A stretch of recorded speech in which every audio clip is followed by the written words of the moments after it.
Welcome back to our weekly forex forecast, and in this video as usual I'm going to give you what is the best pair for you to trade in this week, and also what is the most important macro data that you have to keep an eye for in this week, and some small talk because the US government is finally back online. Well guys, before we get chart, as usual I'm Alex, your technical analyst from FundYourFX, and let's go straight to the chart. So first of all, let's talk about the macro data that is the most important that you have to keep an eye for in this week. From Monday, we will use GMT plus 7 as our time base. In Japan, we have GDP quarter on quarter. This is on Monday, November 17, 2025. From Wednesday, we will have CPI year on year from the Great Britain or from the UK. From Eurozone, we will have also CPI year on year. On Thursday, what the most important one is only on FOMC meeting minutes. This is from US side, of course.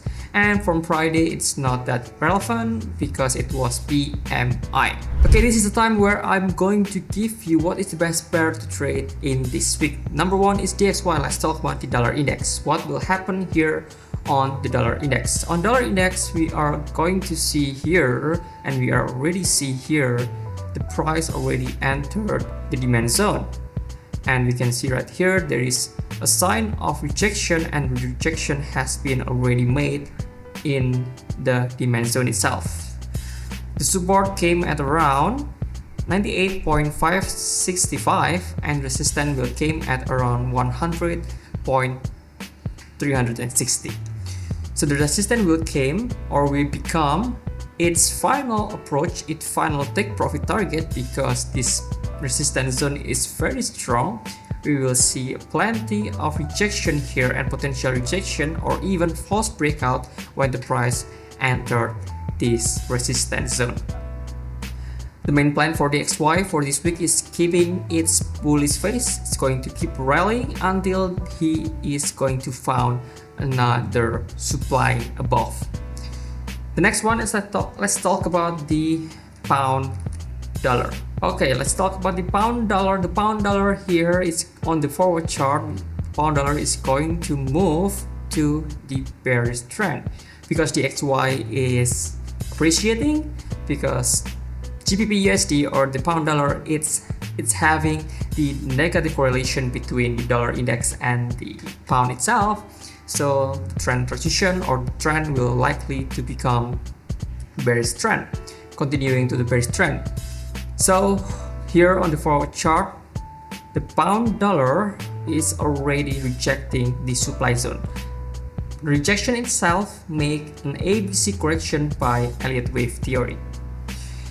Break to continue this one, the price have to be break and below this price right here, which is at around 1.30844 to continue its bearish tendency or the bearish momentum. Support here will become its take profit target, which is at around 1.395, and resistance will came at around here, let's check, at 1.32151. That is it for the pound dollar. So the pound dollar strategy for this week is going to be very simple, which is to ride the bearish trend. Okay, to ride the bearish trend itself. Okay, the next one, the final one, is the euro dollar. Euro dollar right here, there is a sign that the price will likely to continue to the bearish trend. Will continue the bearish trend itself, the bearish momentum, because we see that the price right here is making holding formation or base formation on the forward chart, and the formation of this zone right here, the base formation right here, creates by the bearish harami candle. Supply right here will came at around 1.16676 until 1.16378. Rejection is going to will likely to enter here, will likely to happen here on the supply zone itself, but below that there will be demand zone that will likely to make EURUSD price or euro price against US dollar is going to appreciate when there is a further rejection onto the demand zone right here. you have to keep an eye for this if you want to short the euro dollar.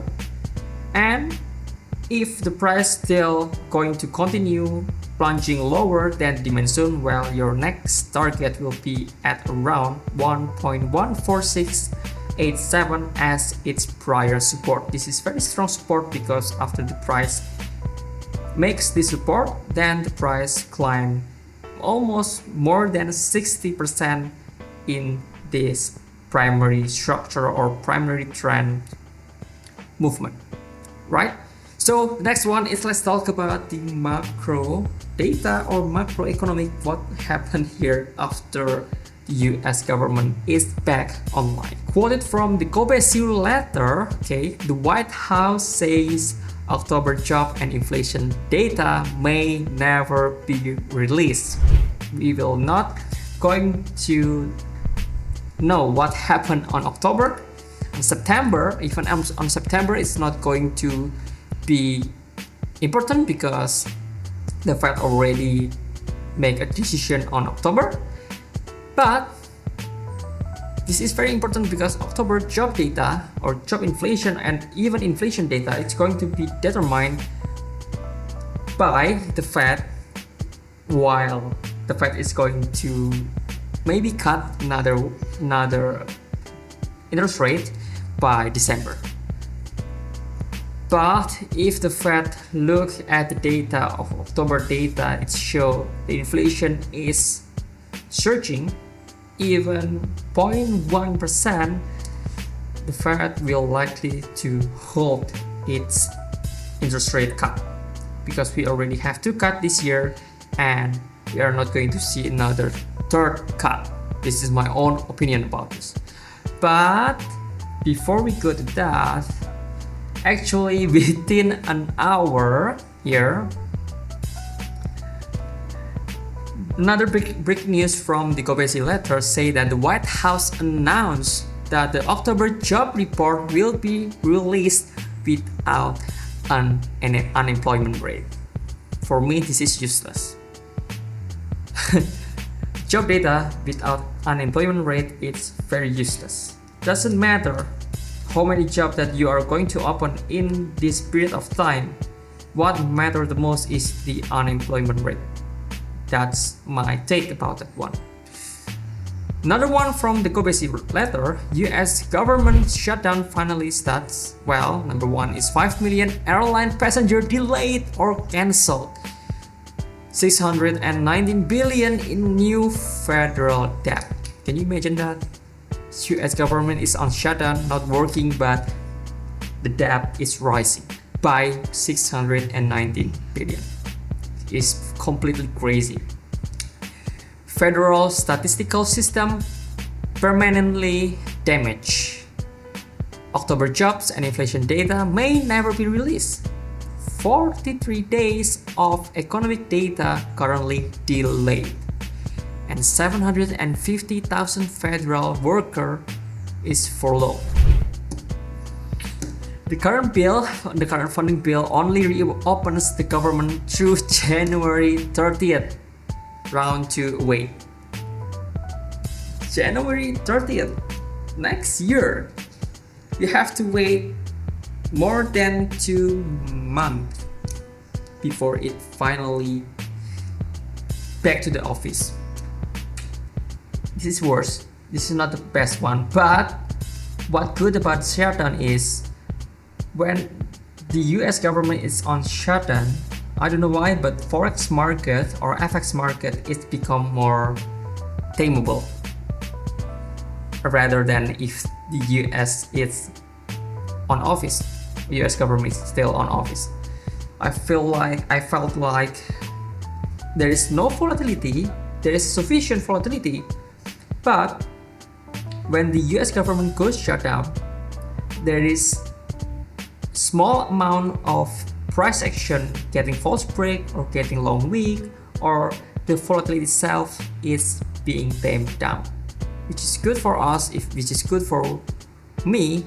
If you are a swing trader, if you want to enter very pinpoint accuracy, 100% accuracy, you doesn't want to enter based on weird market movement, well, it's been a good month for me on November because the market is very calm right now, not like on October or even September. And right now we are seeing that the price or the market move to normal volatility. Well guys, that's pretty much it for our weekly market outlook. I hope you enjoy this video and I hope you learn something from this video. I hope you enjoy, and don't forget to subscribe, like and comment to our YouTube channel, and don't forget to follow our X, Twitter, Instagram and TikTok so you can get notified if I made this kind of video. Guys, thank you so much for watching. I'll see you again in the next video. Bye bye.